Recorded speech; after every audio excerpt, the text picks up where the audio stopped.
Good afternoon. Good afternoon, as it is now. Chairman Gresco, Chairman Lopes, Ranking Member Callahan, Ranking Member Senator Harding. Thank you so much, members of the committee.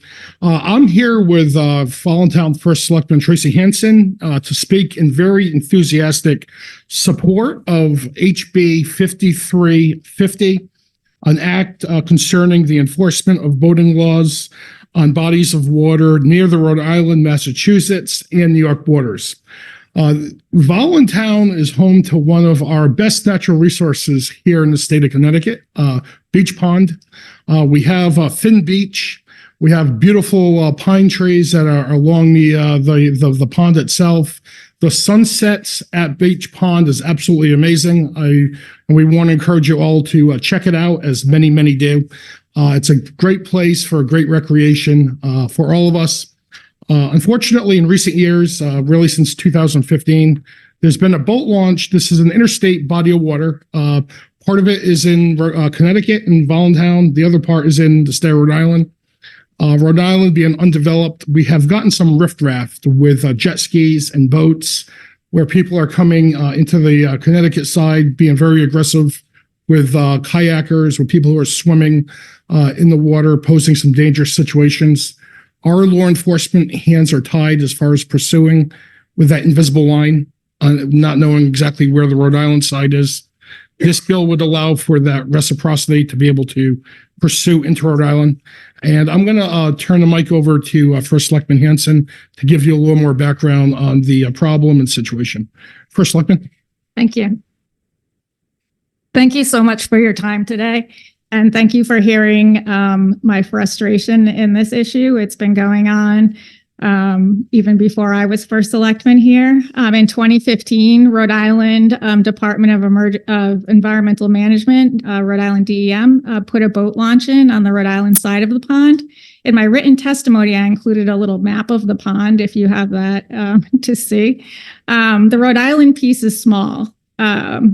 But they have 20 parking spots at their boat launch. The Connecticut boat launch is on the other side of the pond, and that has 25 parking spots.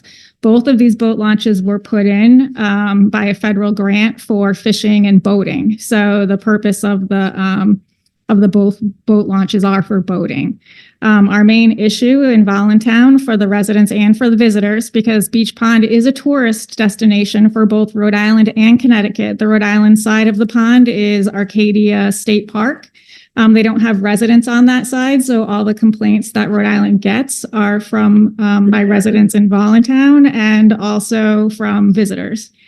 The main problem has been watercraft violations, mostly from jet skis. So that's why we're here today. Boating keep going. Okay, the jet skis are causing problems. They mostly come in from the Rhode Island side, and Beach Pond is known on the Rhode Island side. It's like the Wild West of the jet ski area. They're not coming in registered or having proper operating licenses. But the issue has been enforcing this.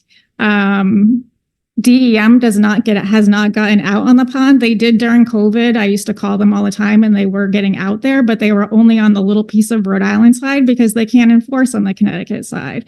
I get the Connecticut State Police and NCON out there on the Connecticut side, but again, the jet skiers seem to know that where this invisible line is on the pond, and they move to the Rhode Island side when they feel that they're going to be in trouble. We actually have the Coast Guard out there once a year because they do have jurisdiction, unknown to them when I called during COVID and said, can you please come patrol my pond? And they were like, yeah, we don't do that. Then they called me back an hour later and apologized and said, oh yeah, we do that. So it's really hard to get them out there all the time though. So basically this bill is to make our pond safe for visitors and residents. And I would also like to make a correction to the commissioner's testimony. In her testimony, in the third paragraph, she states that the original bill, which this bill is to amend, was never passed by Rhode Island, but it was. It was passed in Rhode Island. It's their Title 20, 1-19. It was passed in 1981. I actually got the idea for this proposed bill from an officer of Rhode Island DEM who gave me this Rhode Island bill, which does dual enforcement for fishing and wildlife, and to add boating to it. So. Thank you for the testimony. So it's not so much a question of enforcement because NCON officers do come out there. It's just that I know where the boundary is, and I scoot over on the Rhode Island side of the boundary, and this bill would give the jurisdiction for both states' waters. Both sides. And I've been in communication with Rhode Island DEM, and I'm hoping that by passing this, I know it has to be passed in Rhode Island as well, but I know they're frustrated with the issue too.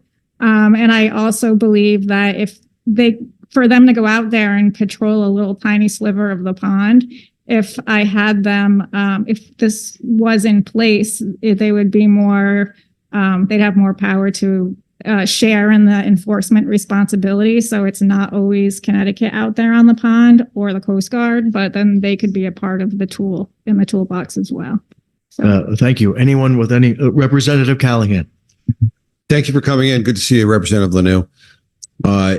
So if we were to get something like this across the finish line, would it help you, would give you some juice with Rhode Island to get this done? Yes, I've been in communication with the Rhode Island DEM's legislative director.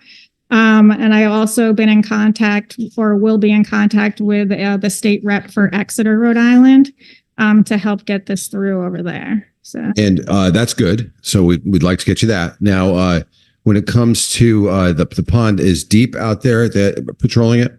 NCON is out there, and the Rhode Island State Police have also been out there. How often is our NCON out there? Our NCON? It's not, I know that they're short-staffed, and I know there's limited resources as far as boats and stuff, and I know there's a lot of ponds in the state that also have issues with jet skis. They're out there when they can be out there, but it's honestly not the right times and not the right days. Ideally, eventually, we are working on a nonprofit to oversee the safety and the environmental aspects of the pond, because right now we're unable to apply for any grants from Rhode Island for the pond, because the part of the pond's in Rhode Island as far as weed management and pond management.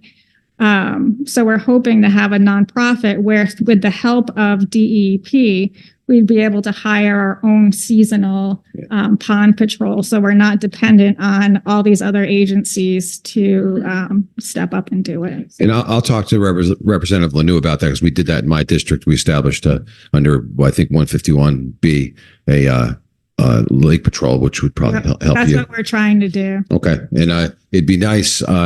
So DEP is not on patrol enough to make a difference. So therefore your municipality is going to have to expend funds to do so. Right. Through the nonprofit, hoping there's grants from both states that will be able to help us cover that cost too. Thank you. I know Representative Lanoue wanted to add something, but go ahead. Yeah, thank you, Representative Callahan, and thank you for that answer, First Selectman. Just to expand with my experience in this matter, I was actually the state police, Connecticut State Police, actually came out with their boating division, boating enforcement.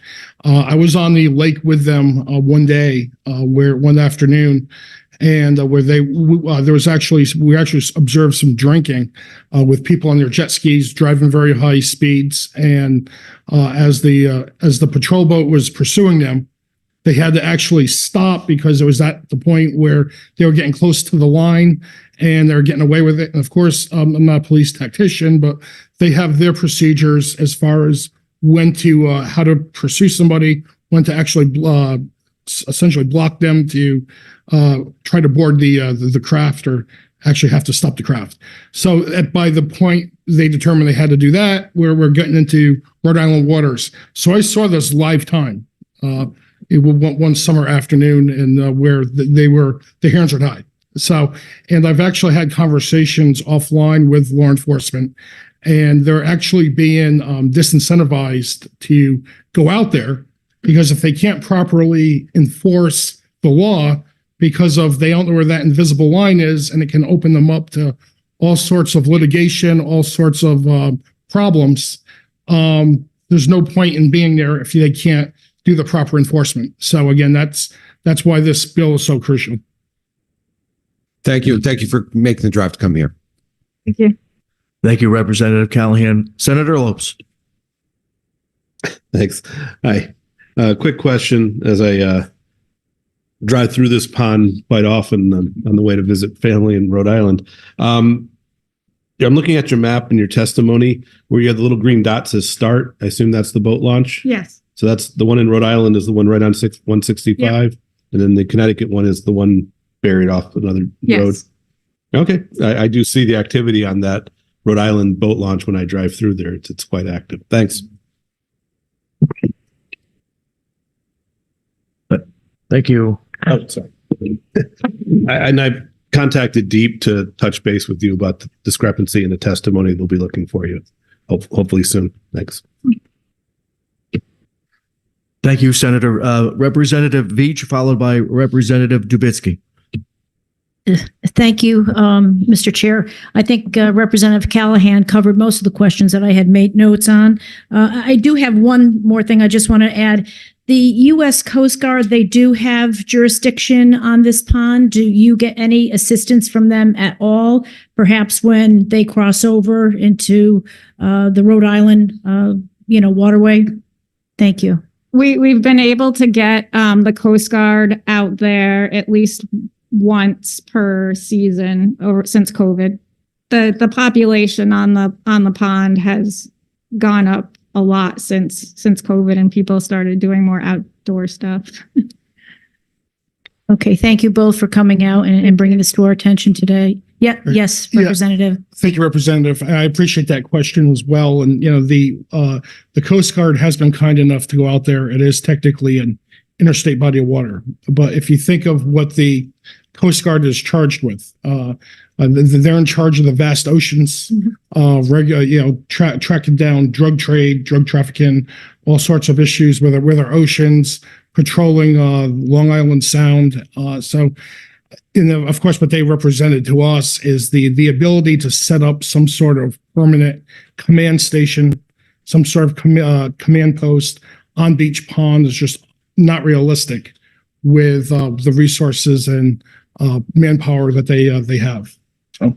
Okay, thank you. Okay, thank you both. Thank you, Representative Dubitsky. Thank you, Mr. Chairman. Thank you for coming in.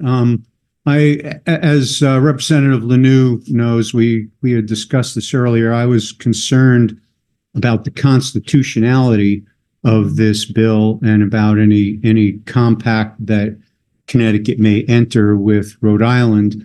Under Article 1, Section 10, Clause 3, the compact clause of the U.S. Constitution says no state shall, without consent of Congress, enter into any agreement or compact with another state. After some research, it appears that the courts don't interpret that clause as written. They limit it to compacts that affect the jurisdiction of the federal government, which this one clearly does not. So after some research, my concerns were allayed, and I'll certainly support this bill. Thank you, Representative. It's always I always appreciate your perspective and your advocacy for the Constitution of the United States, and we're certainly grateful for. If you don't mind, I just want to briefly explain to you what the underlying bill.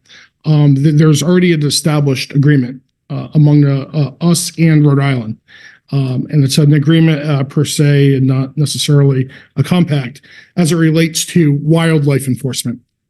So theoretically, if we had a Crocodile Dundee situation, on Beach Pond and see somebody's out there blowing up fish, they could pursue for that reason.